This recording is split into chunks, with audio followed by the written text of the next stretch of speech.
Okay, so question, if I have all the materials to, let's just say, redo my deck, and I just need you to come and do it, how does that billing look like? So I would I would bill that the same way. I would just say minus materials. A lot of times when a homeowner buys the materials, they don't always understand everything needed for the job. Sure. So they'll get like the decking, but forget like what type of screws, or they'll buy screws and they are not the right type. So a screw could be a construction screw, and you think, oh, that's what we need, but it's not meant for green tree, so you can't use that screw. So there's a lot of stuff that goes into it that a person doing the job would know that the homeowner may not. So, like, do you replace windows and things like that in a house? Would that be something that you would do? Okay. So that's on our doors.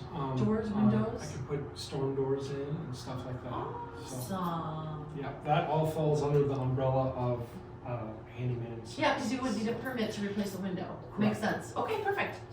Awesome. So if anyone has a question, they should just call you. To an extent. Jack of all trades, but the master. So, no. Well, master of none, but better than one. That is how the whole umbrella is stated. That's perfect. I know we talked about the insurance and things like that. Just kind of running on that, I know you hold insurance. Do you work with homeowners and their insurance if there's something, like maybe they had a basement flood and they're going through the insurance to cover those costs? Would you work with them or just the homeowner? So stuff like that, when I get my licensing, that's when insurance company would say you can work in that house. Okay. But you have to be licensed to work with insurance company. Well, Okay, makes sense. I mean, you should be licensed to work with insurance companies. So I'll state it that way, because some insurance companies are like, oh, just get someone in there. And they don't really check all the time. So. Well, I think that's honorable, because we see a lot of people that say they can do a lot of things in the North Woods. Yeah. And I guess disclaimer, make sure they're licensed so that you don't get ahead of yourself and you know exactly who's doing the work and they're able to. Super simple to have. You'll know if someone's honest or not right away by the answer they give you. So either they're going to tell you they're licensed, or they kind of skirt around the issue. So with me, I don't hold punches, and I would expect my clients to do the same for me. That makes sense. If something comes up, tell me. Be open and honest, because I am. awesome. Awesome. Okay. Oh, what do you get the most requests for? Like your biggest, largest requested? A lot of painting, and a lot of grounds work, and shutting down houses. So a lot of houses up here are secondary houses, and a lot of clients of mine want me to help caretake for it during the summertime. I do have some like VBRO houses and stuff like that when they do their swap outs, I'll take care of anything outside that needs to go on, or stuff like that. If they need filters changed in the house, I'm that guy. Awesome. That's good to know. And I feel like we have a huge amount of people who want So that. there's a lot of like dings and scuffs in walls that I fix, and things like that, where like, hey, my toilet seat just got ripped off. I mean, it's super common, believe it or not. I do believe it, unfortunately. I mean, it's a rental, and people are coming up to have a good time, so things happen. Oh yeah, they sure do, don't they? Well, good. Do you need to have owner present? Like, I know you said you're taking care of a lot of seasonal and things. If an owner's not on site, can you, not that you're not trusted, but can you work with them remotely? I always open that conversation with whatever my client is. We make it so I'm trustworthy and I can trust them. It needs to be a two-way street. So most of my clients are like, hey, here's the key, or this is my lockbox code, and everything is confidential. So anything that's in the house, when I do something, I always take before and after pictures for every one of my clients, so they can see the work that's done if they're not there. And then it just helps build trust that way. Yeah, So, that's awesome. That is awesome. yeah, Because we have a lot of homeowners that are off-site and they wanna know what's actually going on. yeah, absolutely. Yeah. And I'm super open, like, most of my clients are satisfied with just pictures, but some of my clients, I'm in the middle of something and I'll just run or do like FaceTime through Facebook and Okay. do live video, and we will go through whatever so they can see it live, what's going on, you know, so there's no questions. Awesome, that's fantastic. All right, so I know cost to go from electric baseboard to HVAC. And I know that that's not maybe necessarily 100% your area, Yeah. but we have a lot of seasonal cabins up here Yep. that have either space heaters or electric baseboard heaters, and they're always looking to put in like a forced air furnace or something. Sure. Can you give a little guidance on that? So, there's a lot of things that go into it, so, I know that one of the questions was about split units, we'll get into that, I'm sure. So there's split units that you can put in or forced air, and it's really based on whether or not you can get venting in, like for the heat to come out. Okay. So, again, that's an HVAC question that your licensed HVAC company will be able to answer probably better, not probably, way better than me, for sure.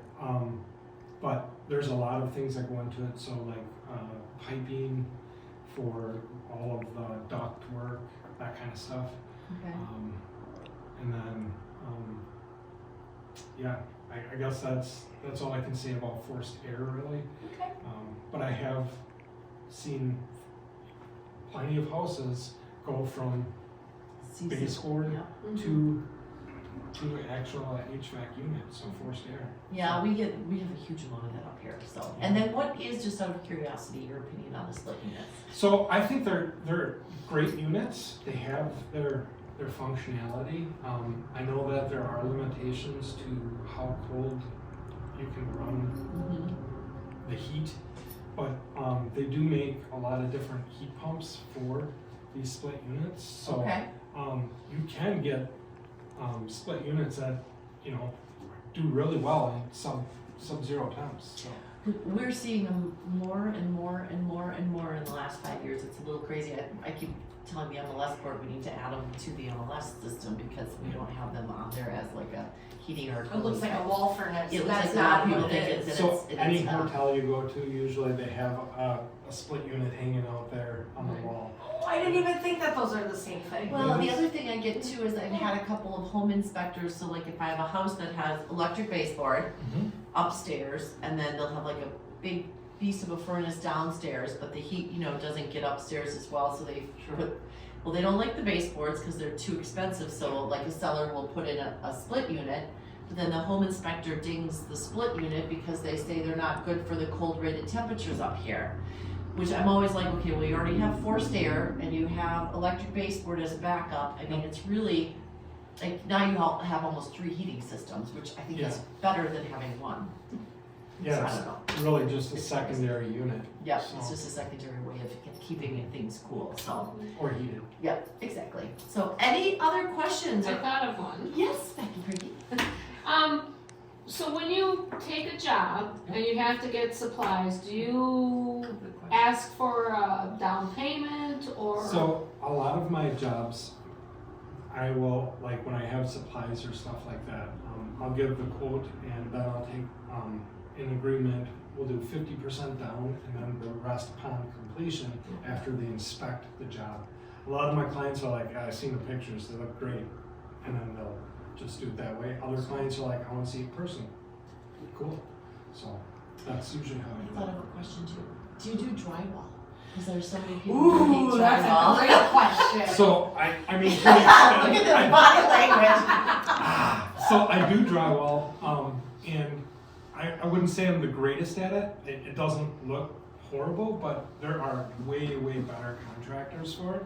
And I'm not afraid to say, you know what, if it's something big, I'll be like, I can hang the drywall and the mudding or texturing or anything like that. I'm like, I'll let those guys do it. If you want me to paint it, no problem. Okay. But a lot of guys that do the mudding and texturing also. I'll do the painting, yep. So- Because I know drywall is one of those funny things, like a lot of people are like, yeah. Well, it's an art. I mean, it really is. Either you're good at it or you're not. Yeah, So, awesome. Any other questions, anybody? I think we answered them all. I think we did good. Yeah. Well, Oh, here's one. oh, Hang on. Do you do anything with docks in or out? Will you Yep. service that like for your seasonal clients? oh, Yeah, perfect. I Because do. we have a Good lot question. of that, especially right now when the lakes are open and we're pre-season. yeah. Yeah, so are people gonna start to put their docks in now, or are they gonna wait for the last snowfall that we know we're gonna get? Yeah. You might have a plow job. I have a feeling, I don't know, it's coming out here. So don't hold your breath. Yeah, so a lot of my clients, I will take care of their docks in and out, as long as they don't need to be like lifted with a machine to come out. And there again, some of my clients are like, you take care of all of that stuff, and I do. I call the people in town here, and I'm like, hey, come get this dock out, and I just Do something They just want you to handle it for them. everything. They're just, Yeah. I want to enjoy this You property. wanna come up and that's use it and not have to deal with it. I'm So, gonna call you for all of it. I just don't want to. you don't be careful what you wish for. Yeah, it's good. I'm building my clientele. So All right, anybody more? Oh, I have another question. So is it just you, or do you have like a crew, or do you have helpers, or like, tell me a little bit about that. So for right now, it's just me, but Okay. I have spoke to 2 other contractors in town where we can join forces on bigger projects, so we can get it hammered out. But again, I would need to get my licensing before I don't want to work underneath them, because if they're licensed, I could technically work underneath them Mhm. because they are licensed, but I also don't want that liability for them. For me. Absolutely. It's like Fred's Handyman Services, let's do the whole thing, Awesome. All right, well, everybody, give Fred a call. Yeah, I'm Yeah. available. He's available.